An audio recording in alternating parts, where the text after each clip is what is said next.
soit le peu que je trouve à donner. Sur l'amour dont mes yeux n'ont pas su démontrer. Moi, Je veux naître comme toi. Jésus, je t'aime. Nous sommes dans Genèse 45, verset 13. Genèse 45, verset 13. Point ignore que notre thème de l'année, en fait, c'est plus qu'un thème, c'est un leitmotiv, c'est notre pensée maîtresse, l'année du règne de la puissance et de la gloire. L'autre fois, nous avons posé les bases et nous avons disséqué notre thématique en 3 petits morceaux. Aujourd'hui, nous parlons de la gloire. Nous sommes dans Genèse 45, verset 13.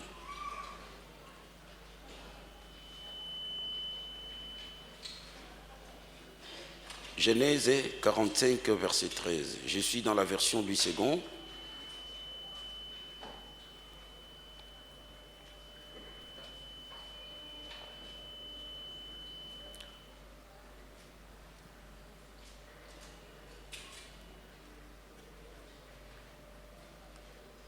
Vous voyez de vos yeux, et mon frère Benjamin voit de ses yeux, que c'est moi-même qui vous parle, moi Joseph.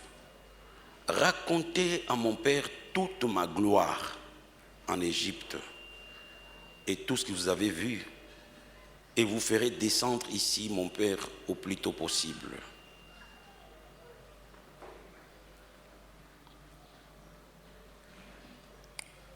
Jean chapitre 17, verset 5.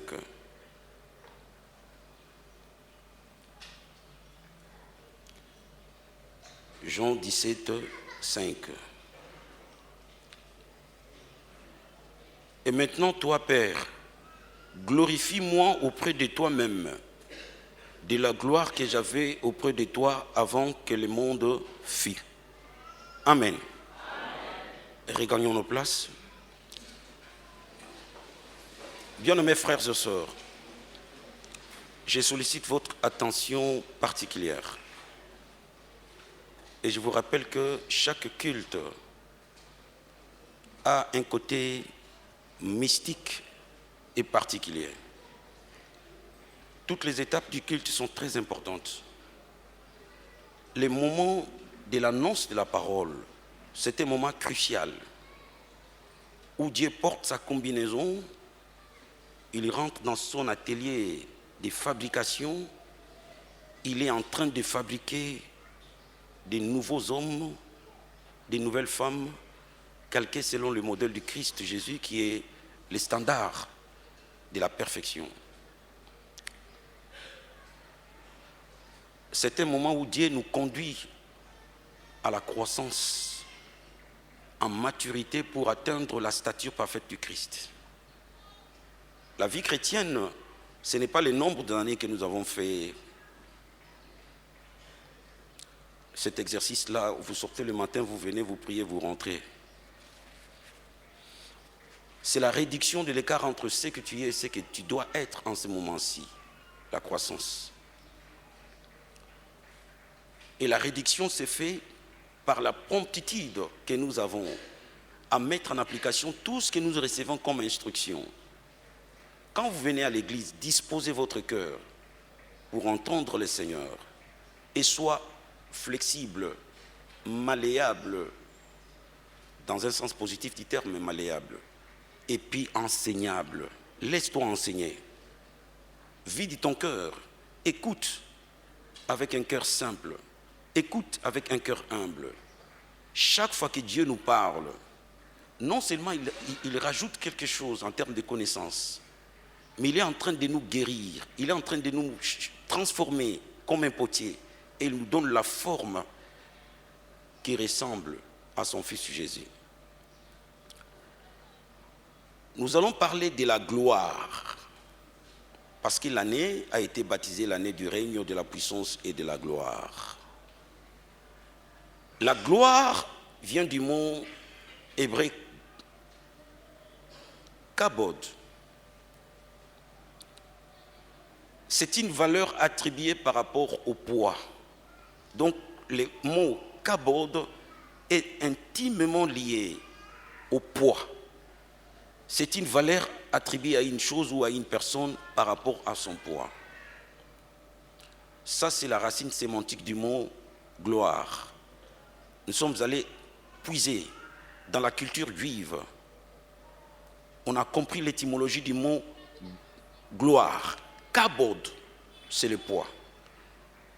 En grec, c'est plutôt le mot doxa. Doxa, c'est la renommée. C'est la grandeur qui inspire le respect. La grandeur qui inspire la louange et les éloges.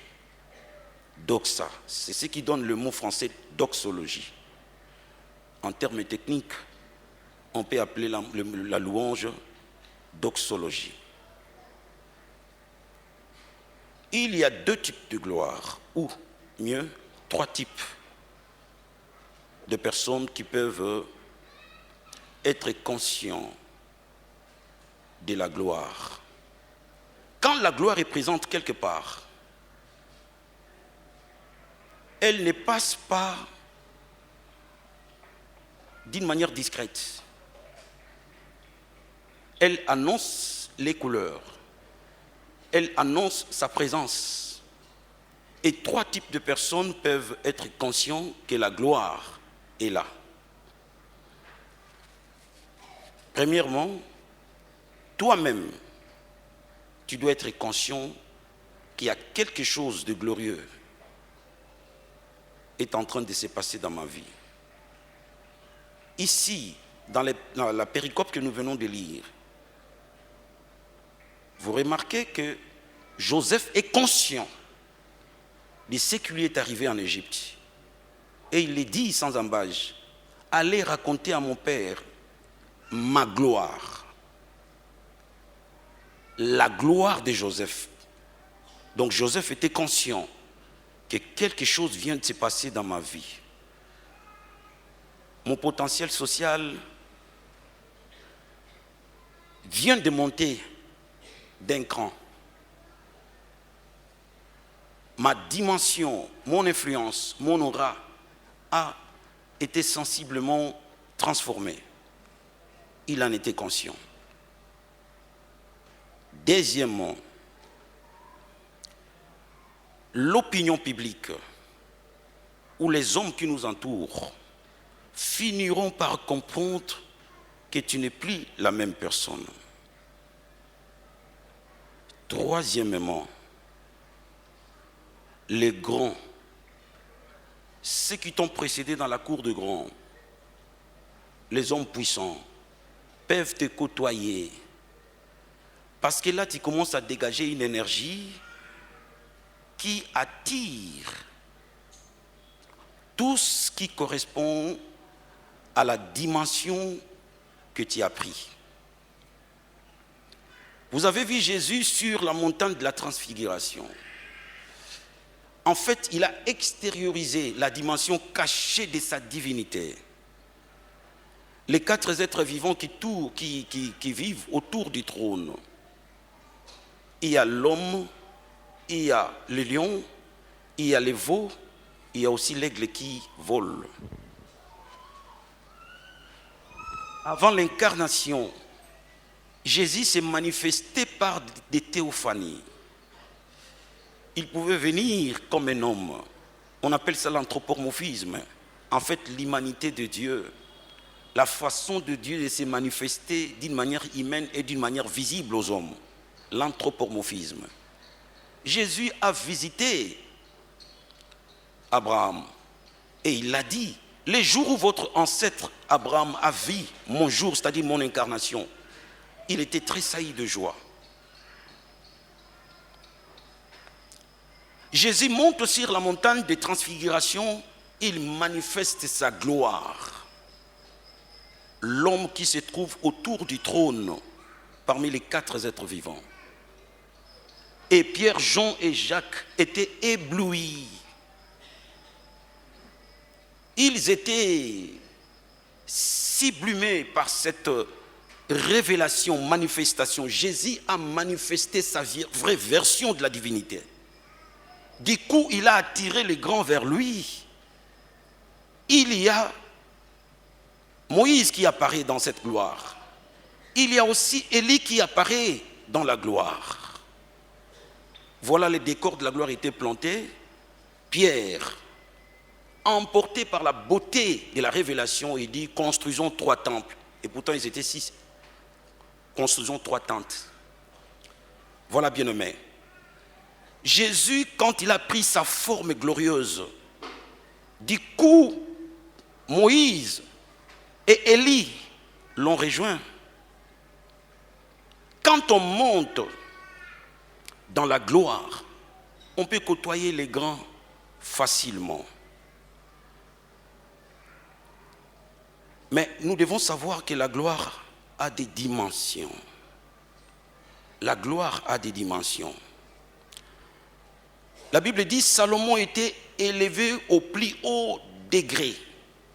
Au plus haut degré, c'est-à-dire que la gloire a des degrés. C'est comme les étoiles qui brillent. Toutes les étoiles n'ont pas la même brillance. Il y a des étoiles naines, il y a des étoiles moyennes, il y a des étoiles géantes. Et ils ne reflètent pas la même intensité de la lumière, la même puissance de la lumière, le même rayonnement. Non. Salomon était roi comme tous les autres rois, mais il était élevé au plus haut degré de la gloire. 2 Chroniques chapitre 1 verset 1. Il n'était pas le seul. Josaphat aussi dans 2 Chroniques chapitre 17 verset 12. Il était élevé à un haut degré de la grandeur. Pasteur Njachi, donnez-nous lecture s'il vous plaît. 2 Chroniques chapitre 1 verset 1. 2 Chroniques 17 verset 12. 2 Chroniques 1, 1. On nous parle de Salomon. Allez-y vite, s'il vous plaît, nous courons après le temps. Or Salomon, fils de David, se fortifia dans son règne, et l'Éternel, son Dieu, fut avec lui, et il l'éleva souverainement. L'Éternel était avec lui. Dans cette version, on dit il l'éleva souverainement. Dans d'autres versions, on dit il l'éleva au plus haut degré. Donc la gloire a des dimensions. La gloire a des degrés. Cet homme est devenu l'homme le plus riche du monde. Ce n'était pas tout. Il était l'homme le plus intelligent, l'homme le plus sage. Et il devenait l'emblème de la gloire humaine. Et quand chaque fois Jésus parlait de la gloire humaine, il évoquait Salomon, sa splendeur, son intelligence, son aura était presque incomparable à tous les êtres humains de son époque. Il était grand.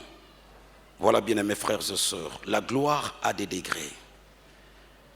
Et quand chaque fois on accomplit la mission que Dieu vous a assignée, quand vous accomplissez fidèlement votre mission, du coup vous êtes qualifié ayant droit de la gloire dans un degré le plus élevé.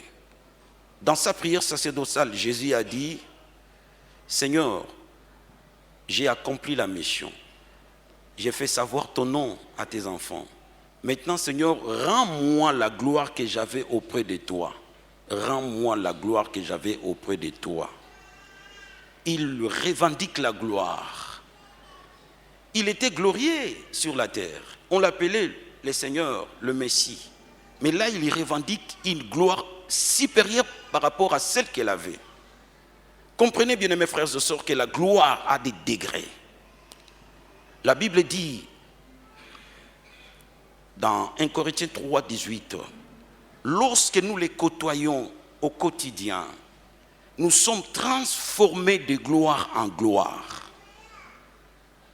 Quand nous côtoyons le Seigneur à travers la prière, bien sûr, il y a une loi de commutativité, la loi de commutativité qui dit qui s'assemble se ressemble. Et petit à petit, nous sommes transformés de gloire en gloire. Donc la gloire a des dimensions.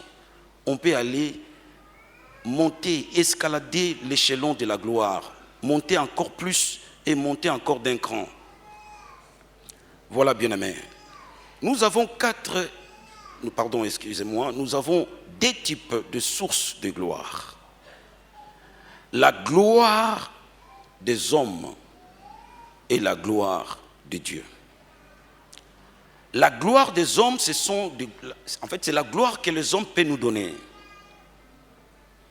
Par un mandat, et on peut la retirer. Aussi par un suffrage. On vous donne un mandat de 5 ans, et après 5 ans, vous n'êtes plus député. C'est un moment de gloire que d'être un député. Mais le temps est tellement limité. 5 ans seulement. Mais qu'est-ce qui a fait que vous devenez glorieux? Vous ne marchez plus seul, vous êtes accompagné toujours par des gardes de corps. Vous devenez un peu plus riche qu'avant. Et après 5 ans, cela s'arrête. Simplement parce que c'est la gloire que les hommes vous ont donnée, moyennant un vote. Et ces gens-là ont le pouvoir de vous la retirer. La gloire des hommes, ou encore la gloire fabriquée par des hommes, vous n'avez pas encore atteint la dimension qui inspire l'admiration, le respect. Mais vous voulez paraître glorieuse. Faites un effort d'être vous. Ne vivez pas dans l'hypocrisie. Et puis ne menez pas un train de vie qui est au-dessus de vos moyens.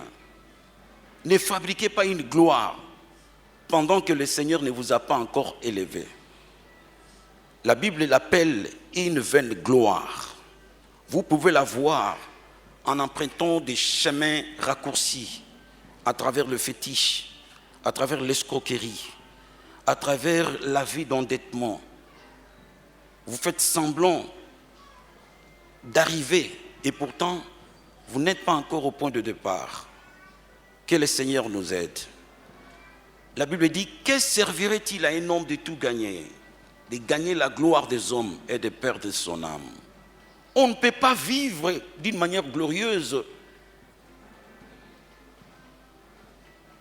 obligatoirement. La gloire arrive au moment opportun. Et c'est Dieu qui donne la gloire. Mais quand vous vous efforcez par des moyens qui ne correspondent pas à la volonté de Dieu, d'être mordicus glorieux, c'est ce que la Bible appelle la vaine gloire, qui va disparaître dans un laps de temps, qui va s'écrouler comme un château de cartes. C'est la gloire des hommes. Le diable a proposé au Seigneur Jésus, après l'avoir élevé jusqu'à la montagne qui était plus près de Jéricho, il fait voir toute la gloire des hommes. Il dit, voici toute cette gloire, je peux te la donner, parce qu'il m'a été donné, et je peux la donner à qui je vais. Prosterne-toi, et je te donnerai tout. Vous savez comment Jésus a répliqué? Il dit, je ne peux que me prosterner devant le Seigneur Dieu. On n'adorera que Dieu seul. Que servirait-il à un homme de tout avoir, de tout posséder et de perdre son âme? On ne doit pas travailler durement au point d'entrer dans de mauvaises alliances, au point d'emprunter le chemin le plus raccourci pour arriver à la gloire. Cette gloire, je vous rassure, ne sera qu'éphémère et passagère. Deuxième source de la gloire, c'est la gloire de Dieu. La gloire que Dieu donne. 1 Roi chapitre 3, verset 13. Pasteur Papi donne la lecture. 1 Roi chapitre 3, verset 13. La gloire de Dieu. La gloire que Dieu donne. Rapidement, 1 Roi 3, 13. Je te donnerai en outre ce que tu n'as pas demandé, de richesse et de la gloire, de sorte qu'il n'y aura pendant toute ta vie aucun roi qui soit ton pareil. Ok. Salomon est en train de prier. Il vient à peine d'être couronné roi. Il était conscient de son ignorance en la matière. Il était conscient de ses limites. Il était trop jeune pour diriger un peuple comme Israël. Il prend les moments de prière. Et pendant sa prière, il demande à Dieu, Seigneur, accorde-moi la sagesse pour diriger ce peuple. Dieu lui dit, tu n'as pas demandé de l'argent, tu n'as pas demandé la richesse, tu as demandé seulement la sagesse pour diriger ce peuple. Moi, en plus, je vais te donner la gloire. Et Dieu a donné à Salomon la gloire, au point qu'aucun garçon de son âge, aucun garçon de sa génération ne pouvait arriver même sur sa cheville. Il était extrêmement riche, il était particulièrement intelligent et sage. Malheureusement, par la suite du temps, il est tombé dans la mégalomanie, il est tombé dans la folie de la grandeur. Mais la gloire que Salomon a vécue, c'est une gloire qui venait de l'Éternel. Il y a des effets collatéraux, il y a des conséquences logiques qui s'ensuivent quand la gloire est présente quelque part. Il y a deux effets. Les premiers effets sont inévitables. Et les deuxièmes effets sont évitables. Premièrement, quand la gloire est présente quelque part, elle se manifeste d'abord par la position, la possession, le pouvoir et la fulgurance de la gloire qui se manifeste par la renommée. La position, c'est l'élévation. La possession, c'est la richesse. L'avoir. Le pouvoir, c'est le degré le plus élevé des responsabilités qu'on a eues dans la société. Si la gloire est présente quelque part, la conséquence logique est que ça change les regards et la considération des gens envers vous. Désormais, les gens vous regarderont différemment. Ça, c'est inévitable. Quand la gloire est quelque part, elle se manifeste par le pouvoir, le savoir-faire, la capacité de faire savoir aux autres et la renommée. C'est inévitable que les gens vous regardent autrement.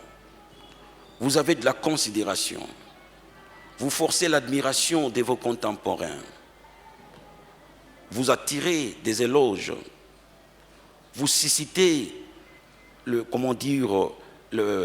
l'engouement quand vous passez quelque part. Vous ne passez plus incognito, vous ne passez plus comme monsieur tout le monde. On vous regarde autrement. Job l'a dit dans Job chapitre 29, versets 7 à 9. Quand il était encore dans la gloire, avant l'épreuve, il dit, quand j'ai passé quelque part, les gens se mettaient debout pour me saluer.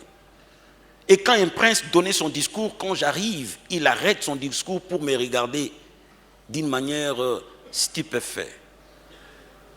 Quand je rencontre le pauvre, il commence à sauter de gloire parce que la solution est là. Vous voyez que la gloire, quand elle est présente, inévitablement, ça change votre potentiel social. Ça change les regards des gens envers vous. Vous commencez à inspirer le respect, l'amour, entre guillemets. Vous avez une force d'attrayance vers vous. Des gens viendront.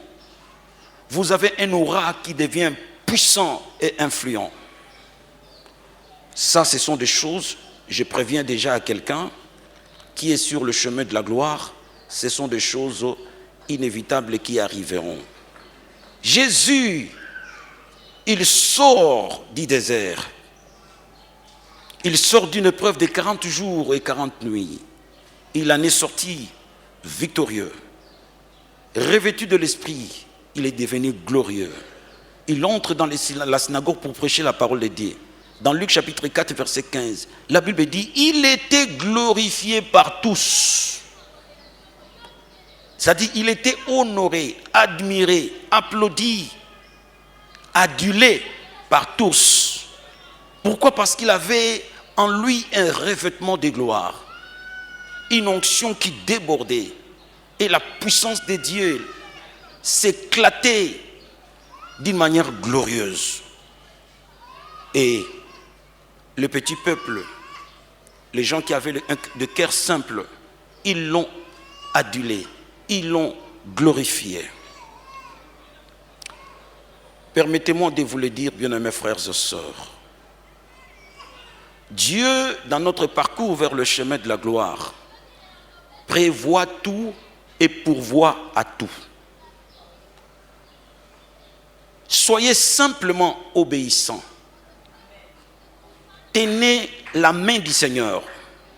Fermez les yeux. Quand vous êtes rassuré que c'est la main du Seigneur qui vous tient, ferme les yeux et laisse-toi conduire. Vous irez lentement et sûrement vers l'adresse de la destinée glorieuse. Dieu est plus voyant que toi. Dieu est plus intelligent que toi. Les choses n'arriveront pas telles que toi tu les as prévues. La bénédiction de Dieu ne vient pas tailler sur notre propre mesure. C'est à Dieu de déterminer la mesure. C'est très important. Il y a une prophétie qui est sortie pour prévenir à Ananias, pour prévenir à Paul qu'il sera un grand homme. Ananias était en train de prier. Dieu lui montre qu'il y a un monsieur qui s'appelle Saoul, que j'ai rencontré sur le chemin de Damas. Il est en train de prier, mais il est devenu aveugle. Tu dois aller prier pour lui. Ananias dit, Seigneur, je ne peux pas courir ces risques. C'est un homme méchant, persécuteur, tueur, insanguinaire. Je ne peux pas aller, Seigneur. Et le Seigneur lui dit, non, cet homme, je l'ai choisi. Il va sillonner les 4 points cardinaux pour aller annoncer la bonne nouvelle. Il va rencontrer des rois et des grandes personnalités. Ça, c'est le message qui est sorti. Et Ananias, encouragé par cette prophétie, il va voir Paul. Il va lui rapporter et lui transmettre le message. Et il va prier pour Paul. Paul a vu les écailles tomber de ses yeux et il a retrouvé sa visibilité. Il a retrouvé sa vision. Paul a servi Dieu, motivé par ces messages. 25 ans de parcours de la vie chrétienne, 25 ans, il a rendu ministère, il n'a jamais rencontré un roi. Est-ce que Dieu avait trompé? 25 ans de marche, 25 ans de fidélité, 25 ans d'exercice ministériel, il n'a jamais rencontré un roi. Mais finalement,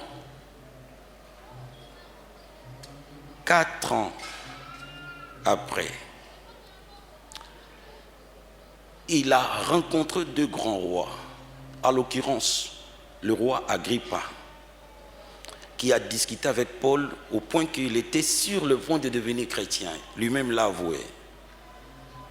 Après, il a rencontré les rois romains qu'on appelait César. Les 4 ans d'emprisonnement l'ont aidé à vivre la matérialisation de la prophétie que Dieu avait donnée pour sa destinée. Parfois, l'emprisonnement peut être important. Des choses rentrent dans la ligne des comptes, des préalables qui vont advenir avant que nous puissions vivre la gloire que Dieu nous a donnée. Premièrement, le revêtement. Deuxièmement, l'emprisonnement. Joseph l'a vécu. Quand on parle de grands de la Bible, on ne peut pas passer outre Joseph.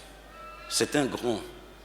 Quand on peut parler de gens qui sont venus de la poussière et qui sont montés jusqu'au dernier échelon de la gloire, on doit faire allusion à Joseph.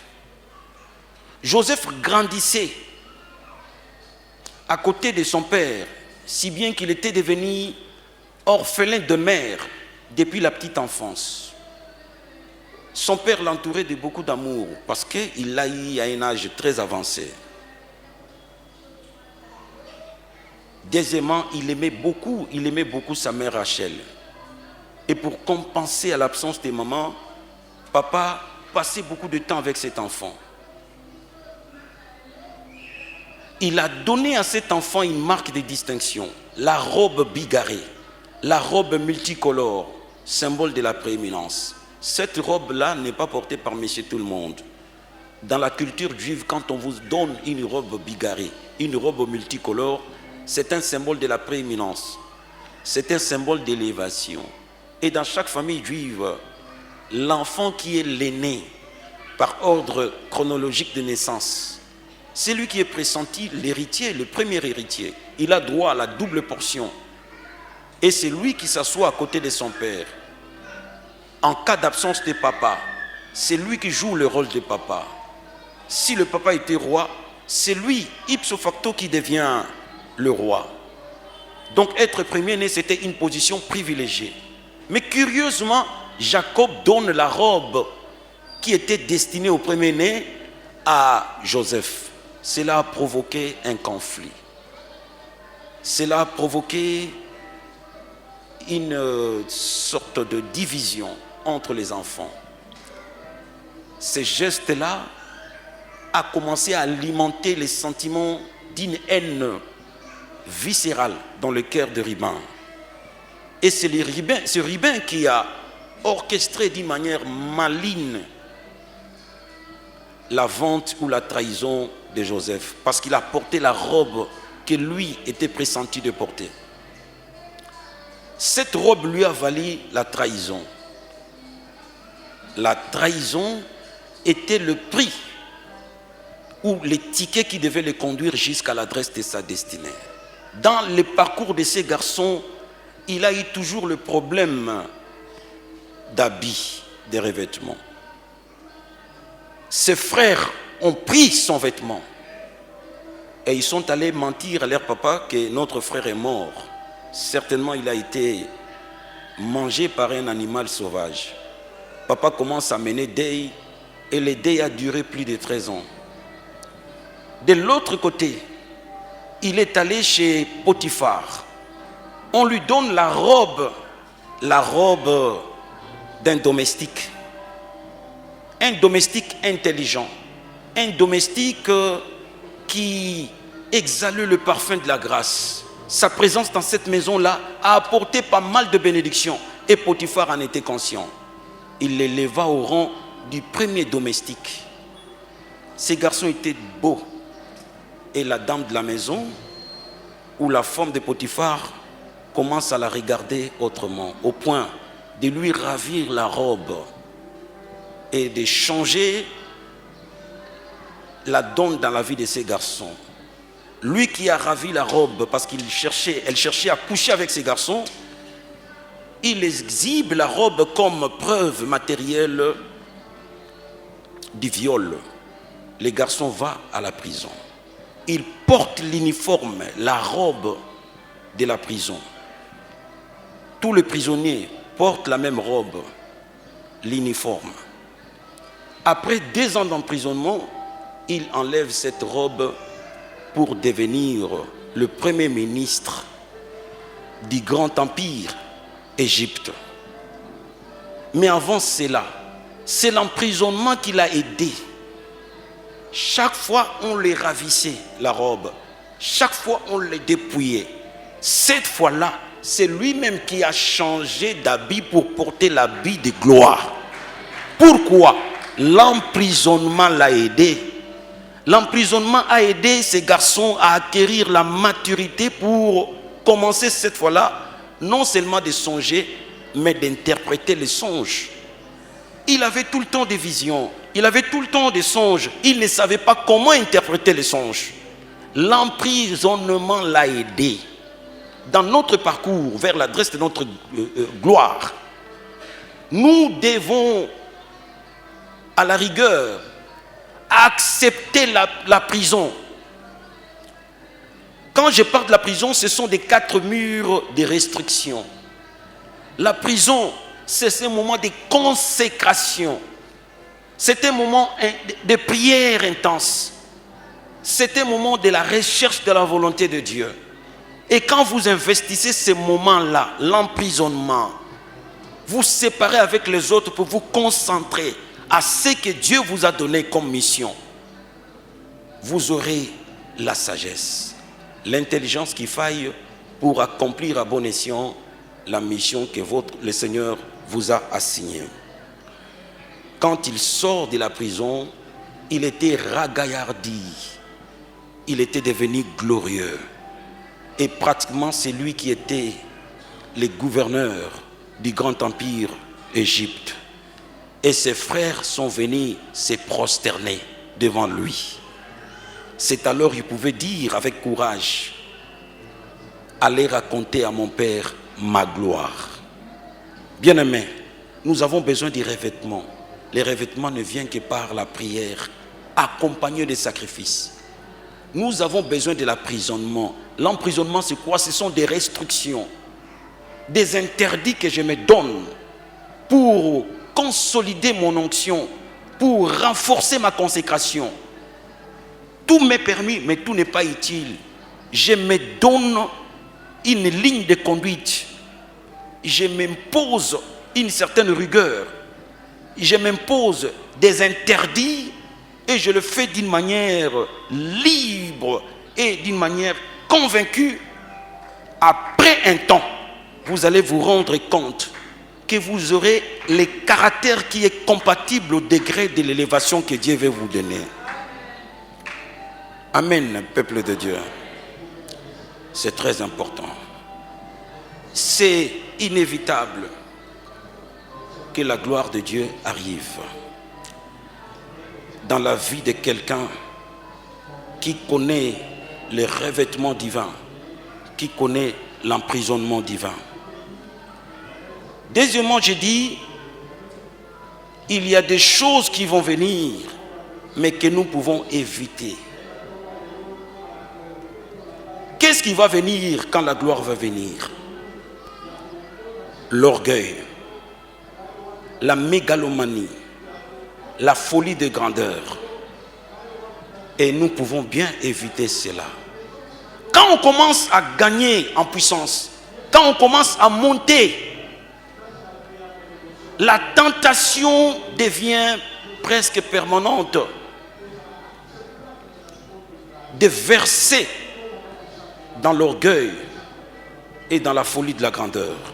Quand vous creusez un écart considérable avec monsieur tout le monde, quand tout le monde te félicite, quand tout le monde te respecte, la tentation devient de plus en plus permanente de tomber dans le syndrome de la mégalomanie, de la folie de la grandeur. La Bible parle de Jéroboam. Il était un valeureux soldat de l'armée d'Israël. Un jour, il rencontre un grand homme de Dieu qui lui dit, jeune homme, dans les jours qui viennent, tu seras roi. Tu seras chef de ton peuple. Il était détenteur d'une prophétie. Il s'est fait que le roi Roboam a commencé à persécuter ses garçons. Il s'enfuit en Égypte.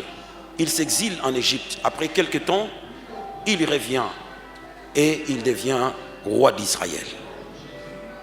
Il n'a jamais été gouverneur.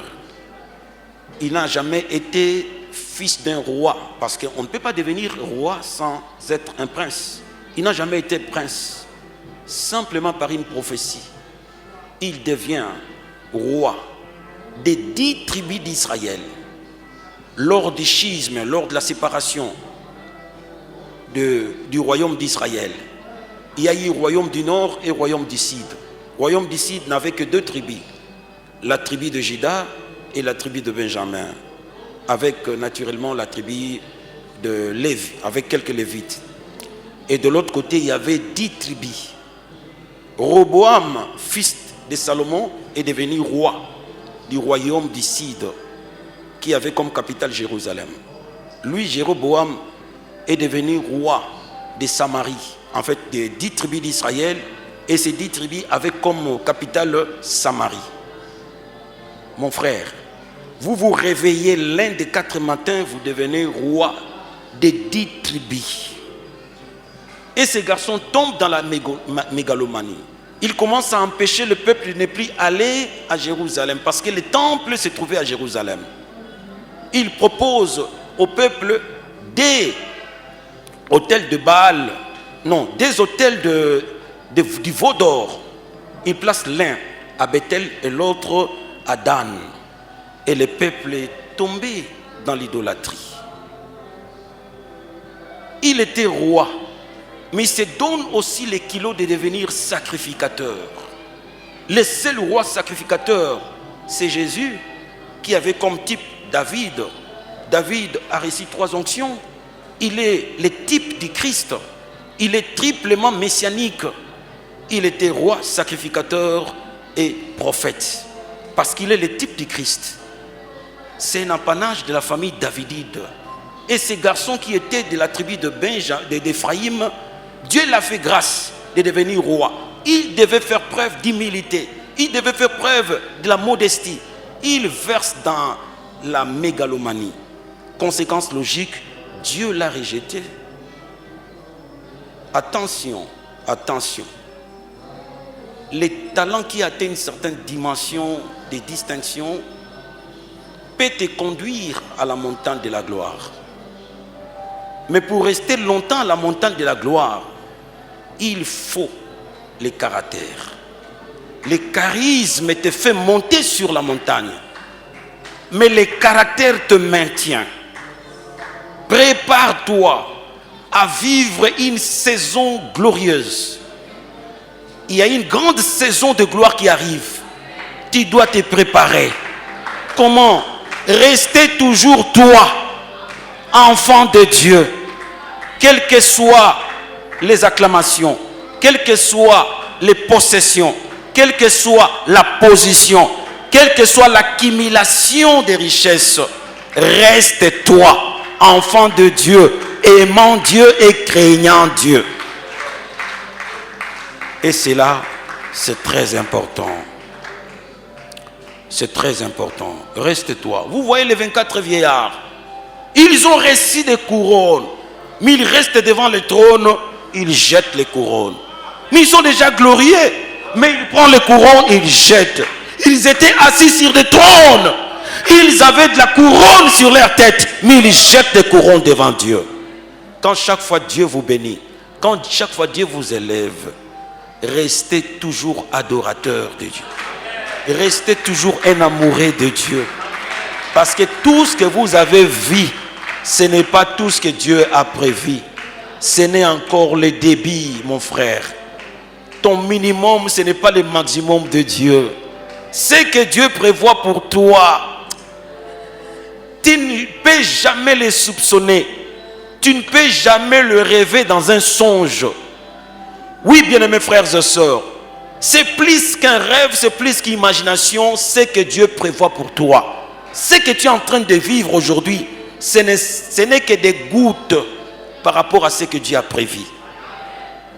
Il y a un océan de gloire qui t'attend. Ne te contente pas des gouttes que tu as aujourd'hui.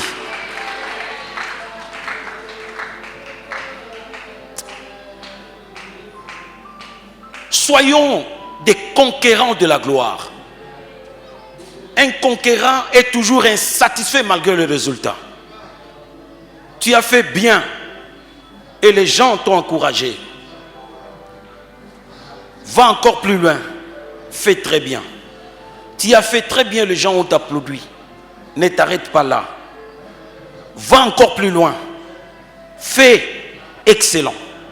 C'est comme ça que petit à petit, tu es en train de creuser l'écart entre tes contemporains et tu es en train de monter de gloire en gloire. Il y a encore des choses que Dieu a prévues pour toi que tu n'as jamais vues. Alors ne te contente pas de ce que tu as vu. La parabole des 10 drachmes. La femme là a organisé la fête après avoir retrouvé les 10 drachmes. Il en avait perdu qu'une seule. Elle est restée avec 9 drachmes. Quoi de plus normal de conserver la majorité? La petite minorité était partie, bon c'est rien. Mais elle a passé toute la nuit sans dormir, en quête de la petite drachme qui était perdue. Et le matin, elle organise la fête. Pourquoi? Parce qu'elle a retrouvé la totalité. Ne fête jamais, ne célèbre jamais, ne festoie jamais, si seulement tu n'as que la majorité. Fête seulement le jour où tu auras la totalité. Que ton cœur ne soit pas satisfait, malgré la distinction. Que ton cœur ne soit pas satisfait, malgré tout ce que tu as. Un moment de gloire va arriver. Amen. J'ai dit, ce moment de gloire va arriver. Et il y aura des choses inévitables qui vont arriver, aussi bien que des choses évitables. Tu peux éviter l'orgueil. Tu peux gérer ces moments de gloire, ces moments d'élévation. C'est très important. Que Dieu puisse nous aider. Le fait que nous avons baptisé cette année l'année de graigne, de la puissance et de la gloire, ce n'est pas un simple slogan. C'est un message puissant que Dieu nous a inspiré. Et nous allons marcher avec ces 3 grandes bénédictions. Nous devons régner parce que nous sommes nés pour régner. Nous serons des hommes puissants parce que l'esprit que nous avons reçu, c'est l'esprit de la puissance. Et nous allons vivre la gloire. Dieu est capable de prendre quelqu'un de la poussière, il le fait asseoir au milieu des grands. Tu peux vivre des moments de gloire. Je te le dis. Toi qui as grandi dans la pauvreté, toi qui as grandi dans l'humiliation, Dieu peut faire de toi un homme important. Dieu peut faire de toi un homme glorieux. Après avoir accompli la mission, Jésus prie, Seigneur, mon Père, donne-moi ma gloire, la gloire que j'avais auprès de toi, afin que je puisse venir sur la terre. Quand chaque fois tu as accompli, c'est pourquoi Dieu t'a envoyé sur la terre. Du coup, tu as l'autorisation de monter d'un cran vers une autre dimension de la gloire. Quand chaque fois tu as accompli ce que Dieu te donne comme mission, tu peux revendiquer la gloire. Jésus dit, donne-moi ma gloire, parce que j'ai accompli ce que tu m'as confié comme mission. Un enfant de Dieu qui m'écoute ce matin, tu as droit de revendiquer la gloire. Quand chaque fois tu as accompli ce que Dieu te demande. Et je vais, au cours de cette année, voir comment les enfants de Dieu, les Shalomites, sont en train de se transformer de gloire en gloire. Je veux que mes regards changent. Quand je te regarde, tu m'inspires beaucoup de respect. Parce que les choses, dans un laps de temps, ont changé. Et c'est possible. L'année, c'est une année de gloire. J'annonce l'ouverture de la saison de la gloire. Que Dieu communique à quelqu'un parmi nous assez de sagesse, assez de caractère pour être capable de gérer ces moments. Ça sera un moment très fort, un moment tant attendu, un moment d'accomplissement de toutes les promesses du Seigneur. Et je prie du fond de mon cœur que ça soit l'année 2024. Et cela doit arriver. Soyez glorieux, soyez honorables, soyez respectables, soyez des gens qui inspirent l'amour, provoquez l'admiration partout où vous êtes. Au nom de Jésus, notre Seigneur et Sauveur. Amen. Que le Seigneur bénisse sa parole.